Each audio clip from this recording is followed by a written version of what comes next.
What's Ahmad Hardy's upside for Missouri this season? Well, how does Cody Schrader's 2023 strike you?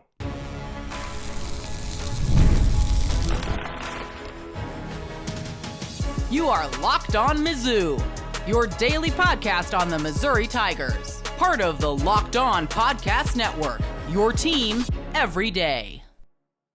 Hey, all you true sons and daughters, I'm John Miller, your Mizzou mafioso and the central scrutinizer of Missouri Tigers football and basketball. On today's program, a lot of schedule talk, including why, once again, the Missouri football schedule is going to be talked a lot about this offseason, but why it ultimately really doesn't matter. Also, how about Kirby Moore and his offense? Does everybody think it became a little bit stale last season? I'm not sure that I do, at least, one important way. I do think the offense did become a little bit stale last season. But you know what? I do want to start by reminding you, today's episode is brought to you by FanDuel. Right now, new customers can get $150 in bonus bets. Win your first $5 bet. Win, so go to FanDuel.com to get started. And you know what? I want to get started by talking about Ahmad Hardy. And I have to say, I was very early money this offseason on Ahmad Hardy being an excellent addition to the Mizzou football roster. And it seems like a lot of my colleagues over at the Locked On Network, just based on listening to the squad here the last few weeks, you can hear that every Thursday, a lot of those people are catching up to my hot takes. In fact, I posited that, hey, maybe Hardy could be the best running back in the entire Southeastern Conference this season, and I didn't really get much pushback on that particular take. I think my colleague Zach Blackerby over at Locked On Auburn, well, he got to see Hardy up close and personal last season when, Louisiana Monroe played the Auburn Tigers, and also in the recruiting cycle, Hardy was definitely considering the Auburn Tigers as well. So somebody that Blackerby was definitely disappointed to lose out on. Clint Shamblin, Locked On Bulldogs, the Georgia podcast, same deal. He just thinks Hardy is an absolute dude. So in my opinion, I think the upside for Hardy is actually, we're talking a Cody Schrader type of season. I'm talking the 2023 version of Cody Schrader. I really think that's possible because as great of a player as Cody Schrader was for Missouri, I actually think Hardy can be a little bit better. I think his upside is higher. I just think he's a more explosive player, whereas Schrader definitely had his explosive moments, to be sure, but he was more or less a guy who was going to run straight ahead and get what was there. Maybe a little bit similar to a guy like Larry Roundtree, for example. And I bring up Roundtree for a couple reasons. Well, number one, I said the version of Cody Schrader in 2023. Important to remember that Cody was on the 22 roster as well and just got about half the carries he did, more or less. Well, about 100 fewer carries in 22 than he did in 23. But the results efficiency-wise were a lot different too. In 2022, Cody Schrader averaged 4.5 yards a carry. In 23, it was nearly 6 yards per carry. And in my opinion, most of that had to do with the Missouri offense itself. It was just a much better team. The offensive line in particular made a dramatic improvement from 2022 to 2023. Some of that was additions, some of that was recovery from injury, but regardless, the performance was very obvious. And obviously, Schrader benefited from that. And I think the biggest thing that Schrader offered that would make me question if Ahmad Hardy could get 1,627 yards, as Schrader did on the way to being a top 10 Heisman Trophy vote receiver, well, it would be durability, because Cody was a guy who basically never was injured, at least in 2023, at least not in any visible way. He was incredible that season on that front and many other fronts as well. But just the fact that you basically never had to take him off the field, that is an enormous deal for his counting stats and what was his Heisman Trophy campaign there at the end of the season. So what I think is in 2025, I think this is going to be a Missouri offense. If you're an everydayer, you've heard this prediction a time or two. I think this is going to be maybe a bit more of a run-heavy Missouri offense, not only because the passing game doesn't have a ton of reps yet, regardless of if it's Bo Pribula, if it's Sam Horn as the Missouri quarterback. This passing game is going to be very new. But I think the Missouri running game, as Eli Drinkwitz has said before, it's easier to put together a running game in the offseason than it is in one offseason, let's say, than it is a passing game. And I also think Brandon Jones, the Missouri offensive line coach, has proven at this point that he can put together a good running game. Now, the pass protection, I think, is going to be more of a question simply because that's more of a Jims and Joes argument versus X's and O's and actually scheming them up there. I think the player at left tackle in particular, that's the real question right now, at least the unsettled question for sure on the Missouri offensive line. I think that's a really important one, but I'm not really questioning the Missouri run game. I think that those guys up front, including Caden Green, including hopefully a recovered Connor Tollison fully by this fall, will be able to open up holes in the running game. I'm pretty confident of that, and I'm really confident that Ahmad Hardy is going to be an excellent player. So I previously mentioned Larry Roundtree, by the way, as well, so let's just not put it all on Cody Schrader. But in 2018, that was Roundtree's best season as a Tiger, 1,200 yards, about 5.5 yards per carry.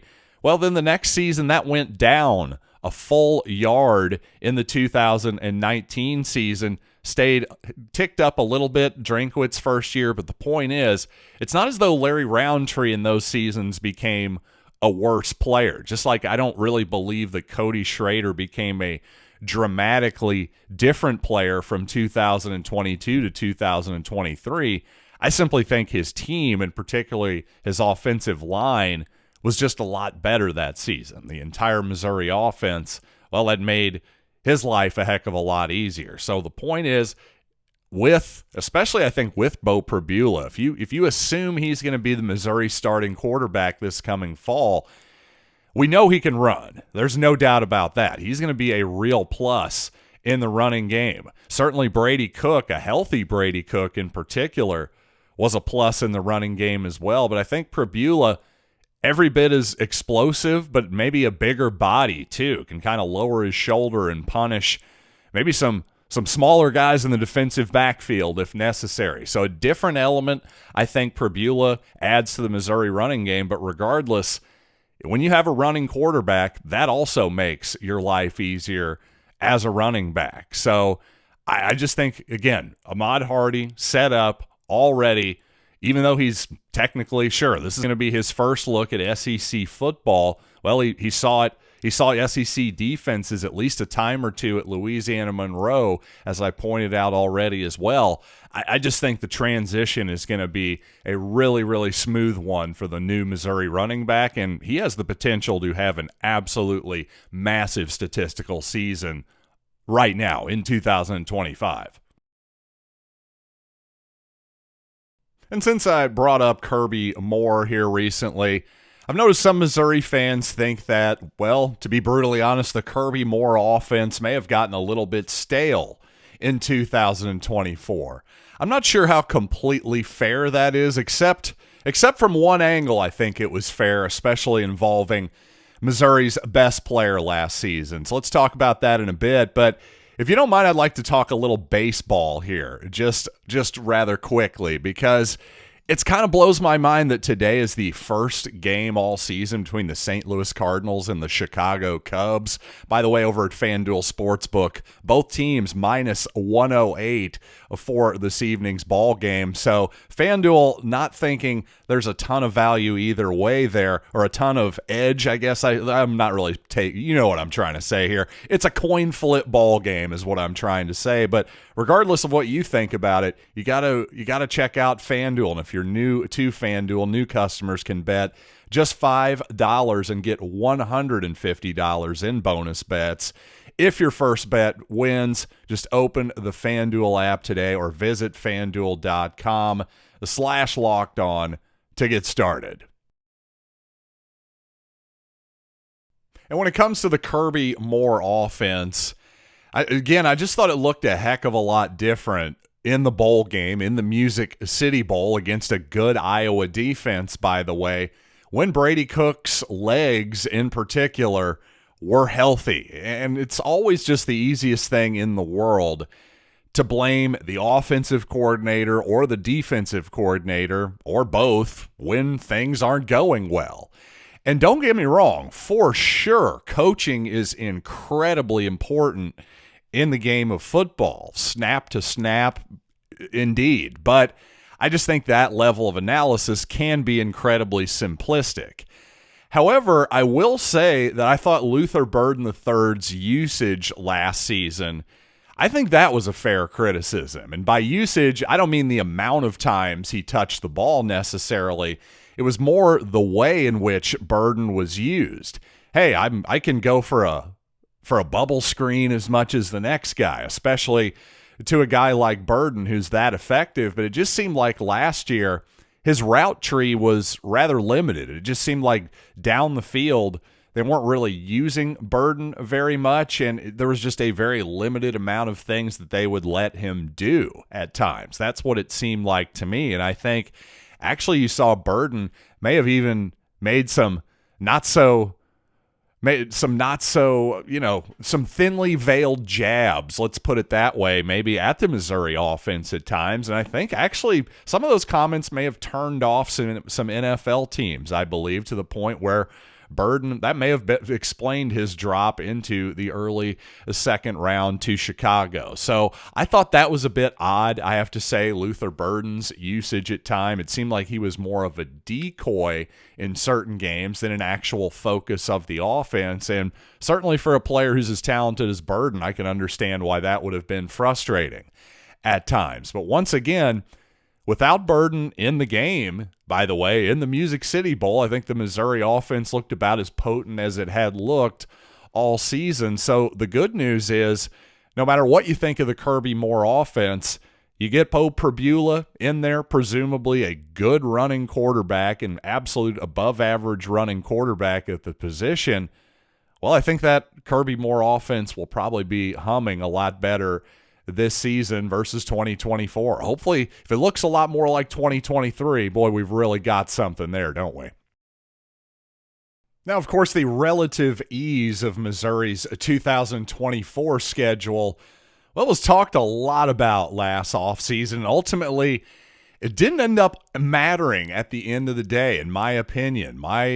My opinion was from the very beginning, if Missouri had won 10 games, well, they were going to make the college football playoff. I think that probably was accurate, and it's going to be accurate again in 2025, even though, once again, I think Missouri's schedule in the upcoming weeks here, and especially if Missouri starts off hot, maybe starts off 4-0, 5-0, whatever it might be, and Missouri's legitimately in the playoff discussion at the end of the season, you're going to hear a lot of schedule talk. But here's why I think it's silly, quite honestly. You take Kelly Ford's rankings of the schedules upcoming here. Of course, this is all in some ways subjective, but in some ways not as well. Or I shouldn't say subjective, I guess is the wrong term.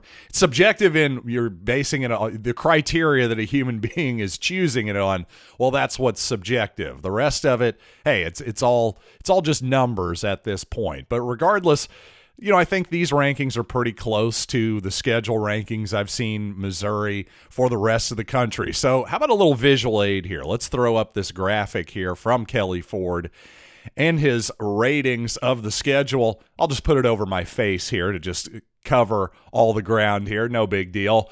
I'll be back in a second, ladies. Don't worry about it. But seriously, you look at Missouri here, of course, you may see on the right side of your screen the 22nd most difficult schedule in the entire country. Now, obviously, Florida and Arkansas have tougher schedules, and Oklahoma, nobody's arguing that.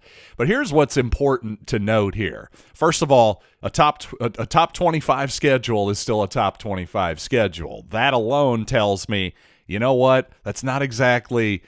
It's not going to be prohibitive to Missouri making the playoff, especially when you consider, hey, look at what an SEC schedule really is. Because of the top 15 projected schedules in the country, 13 come from the SEC. Only Wisconsin and Purdue of the Big Ten sneak in to that top 15 of hardest schedules. Then after Texas at 15, you go Syracuse, Northwestern, UCLA, Rutgers, Michigan State, then Ole Miss, then Missouri, who is the 15th best schedule, 15th toughest, I should say, schedule in the Southeastern Conference, followed by Tennessee, who is last in the Southeastern Conference, but again, 25th in the entire country. So the point here is that Ohio State, you'll notice, has the 26th toughest schedule in the country, USC 27th, Miami 30th. I would say only Miami there, realistically, is going to really have to worry about any schedule talk, because there's no chance, again, I'll throw it up here, once again, if Ohio State is 10-2 at the end of the season, do you think that there's going to be schedule talk about them being left out of the college football playoff? I think not. Obviously, Ohio State and Missouri are not exactly the same in a lot of ways, because we won the Cotton Bowl in 2023. See what I did there? Come on, that was fun. You loved every second of it. You know you did. But seriously, folks, with that schedule, yes, there's going to be a lot of people who say Missouri has the 15th worst schedule in the SEC, or maybe even the worst, according to some metrics. Great. You might be right. Compared to the gauntlet that is the rest of the Southeastern Conference, Missouri does have it relatively easy. But there is, once again, as I said, the past offseason, in the Southeastern Conference, there is no such thing as an easy schedule. There's just relatively easy schedules versus the murderer's row that Arkansas, Florida, and Oklahoma, for instance, are scheduled to face. And after a particularly good home slate of games for Missouri basketball last season, I think some season ticket holders might be a little disappointed with the upcoming slate in 25-26. So let's talk about that Mizzou hoop schedule right after these quick words.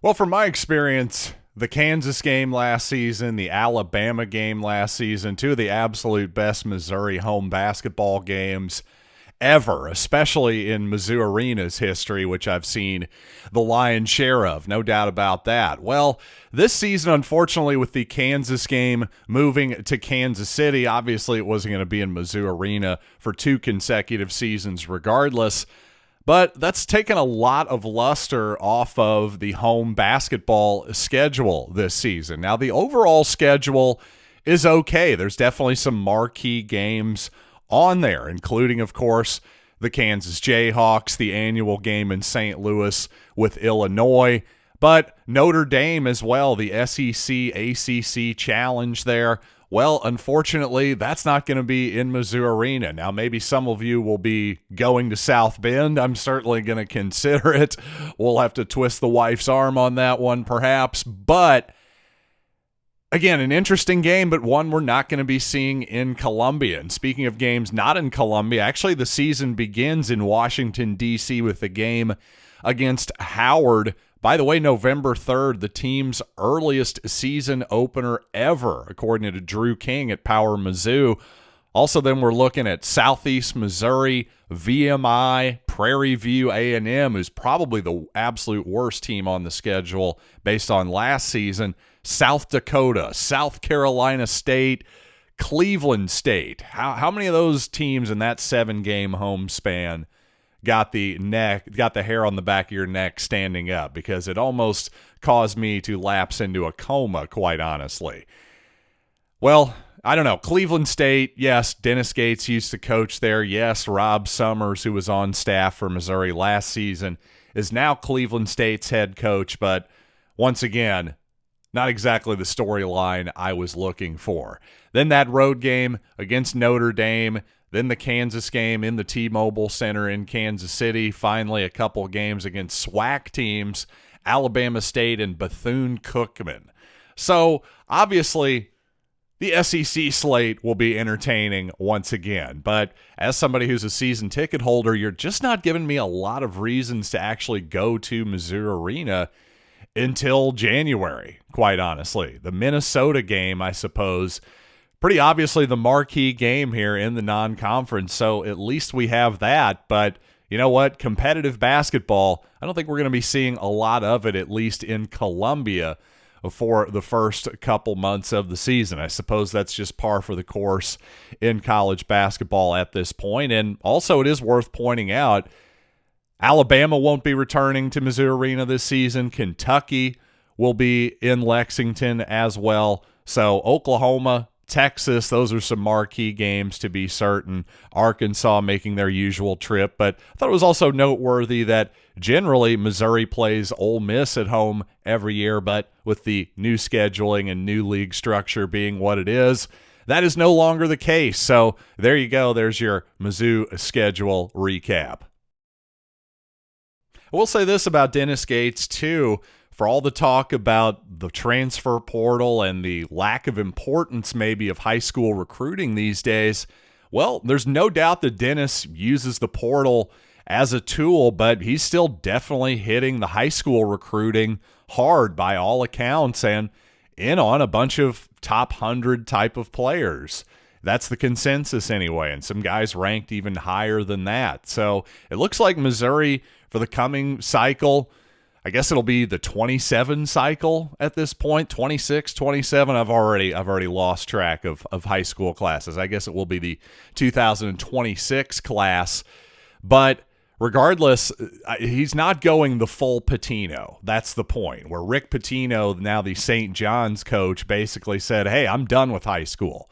I'm only getting guys from the portal. I just want veterans at this point. Maybe even Pitino himself will still occasionally grab a high school guy.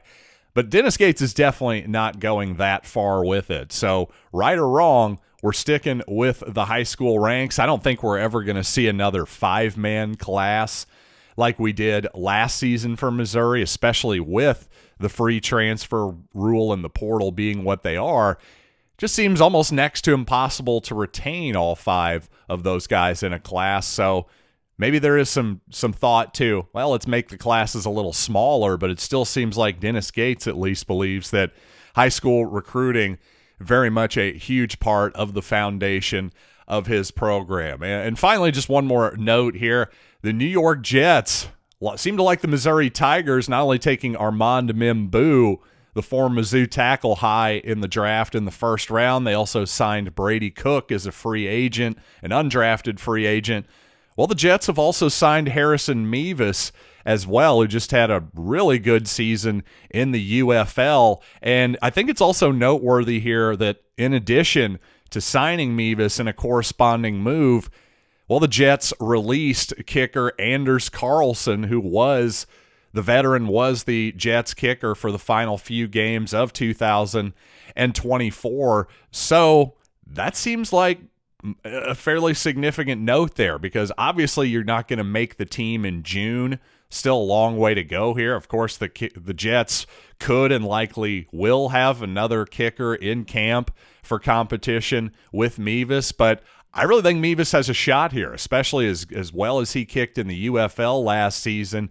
And with the new kickoff rules, his kickoff distance doesn't really matter all that much anymore. It's more about accuracy on field goals, and it's not as though his leg is a problem on those particular kicks. It was always more of a kickoff thing that I think may have held Mevis back a little bit. So it'll be interesting to see if he gets another shot. This seems like as good of a landing spot as he could possibly have right now. The Jets may really believe in him here. So stay tuned. Hopefully we'll see not 1, not 2, but 3 former Missouri Tigers on the New York Jets this coming fall. So with all that being said, thanks for joining me on today's program. Thanks for making Locked On Mizzou your first listen today. For your second listen, check out my friend Brian Smith on the portal. You got to find the portal for all the entries, signings, rumors, and, of course, a scouting report or two from the Scoutmaster. Find the portal on YouTube or wherever you listen to podcasts. So until next time, I'm John Miller. This has been Locked On Mizzou.